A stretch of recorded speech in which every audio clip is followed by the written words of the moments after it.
बंगाल की निर्भया की और मुस्लिम मोहल्ले में योगी की हुंकार को लेकर पहली बड़ी खबर आपको बताते हैं। आज आपको दो सवालों के जवाब मिलेंगे।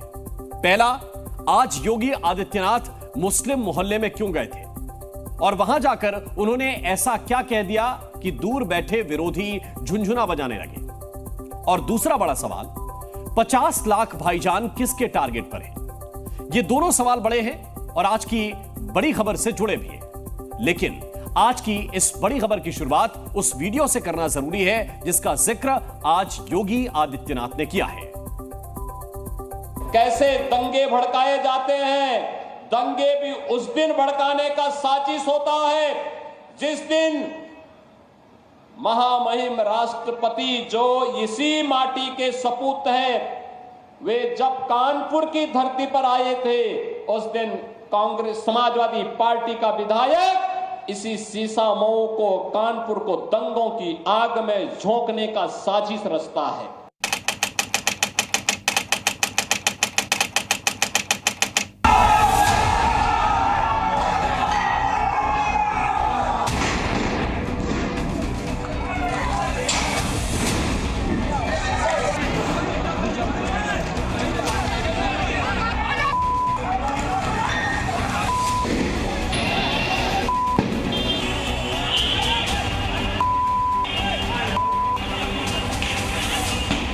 योगी इसी पत्थरबाजी का जिक्र कर रहे थे, वो भी कानपुर के मुस्लिम मोहल्ले में घुसकर।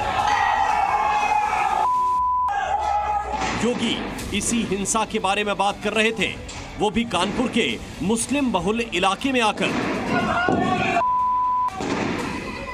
लेकिन योगी ने कानपुर में 2 साल पहले हुए दंगे की याद आज क्यों दिलाई, और वो भी उस इलाके में जहां मुस्लिम आबादी 42% है, अगड़ी जाति 32%, ओबीसी 4% और दलित 18% हैं, 4% अन्य हैं।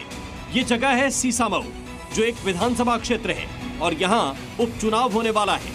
इसी सीसामऊ से योगी ने पत्थरबाजों और दंगेबाजों को चेतावनी दी। सुरक्षा सबको, सम्मान सबको, लेकिन गुंडागिर्दी और अराजकता फैलाने की छूट किसी को नहीं। आज जो विभाजनकारी राजनीति है इसको दरकिनार करते हुए हमें राष्ट्रवाद के आधार पर देश के विकास के लिए, विकसित भारत के सपने को साकार करने के लिए आगे आना होगा।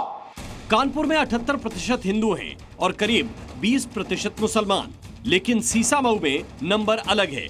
यहाँ 56% हिंदू हैं और 42% मुसलमान। मुस्लिम बहुल सीसामऊ पर योगी का फोकस इसलिए ज्यादा है क्योंकि इस सीट पर समाजवादी पार्टी का कब्जा रहा है और इसकी वजह है यहाँ मुस्लिम वोट बैंक का दबदबा होना। साल 2012, 2017 और 2022 का चुनाव यहाँ से समाजवादी पार्टी जीती है। तीनों बार इरफान सोलंकी विधायक चुने गए, लेकिन आगजनी के एक मामले में इरफान को 7 साल की सजा मिली और उनकी विधायकी चली गई। इसीलिए सीसामऊ पर उपचुनाव हो रहा है। लाल टोपी है लेकिन काले कारनामों के लिए लोग जाने जाते हैं और इसीलिए मैं आपको एहसास कराने के लिए आया हूं, इस सीसामऊ को सीसामऊ ही बने रहने दीजिए।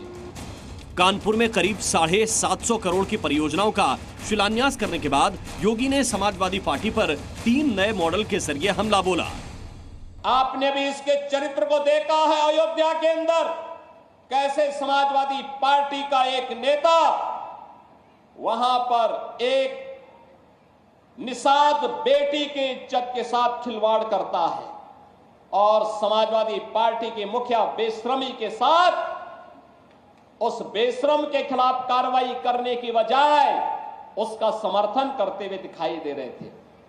आपने इनका दूसरा दृश्य लखनऊ में देखा, एक बेटी अपने पिता के साथ मोटरसाइकिल से चल रही है, अचानक बरसात होती है, पानी भरता है और इनके गुंडे सड़क पर किस तरीके से उस बेटी को गिराने का कार्य करते हैं। और तभी मैंने कहा था, जब इनके एक नेता ने सदन में कहा कि सद्भावना ट्रेन चलानी चाहिए, हमने कहा सद्भावना ट्रेन इनके लिए नहीं, इनके लिए बुलेट ट्रेन चलेगी, बुलेट ट्रेन। कन्नौज में देखिए ये नवाब ब्रांड कांग्रेस इसी समाजवादी पार्टी की पहचान है। ये समाजवादी पार्टी की पहचान है कैसे अनैतिक तरीके से अर्जित की गई संपत्ति और उस संपत्ति के माध्यम से कैसे बेटियों की इज्जत के साथ बड़ी बेशर्मी के साथ ये लोग खिलवाड़ करते हैं। ये तीसरा दृश्य आपने कन्नौज का देखा है।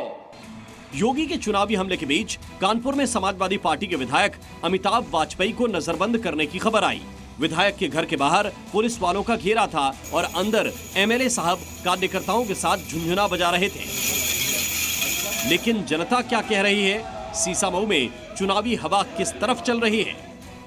बीजेपी का बहुत कड़ा मुकाबला होने वाला है, तो इसलिए सदस्यता अभियान समाज के हर वर्ग को जोड़ने के लिए है और जो उपचुनाव है उसमें उस उपचुनाव में बीजेपी और मुख्यमंत्री योगी आदित्यनाथ के लिए ये एक अस्तित्व का प्रश्न है।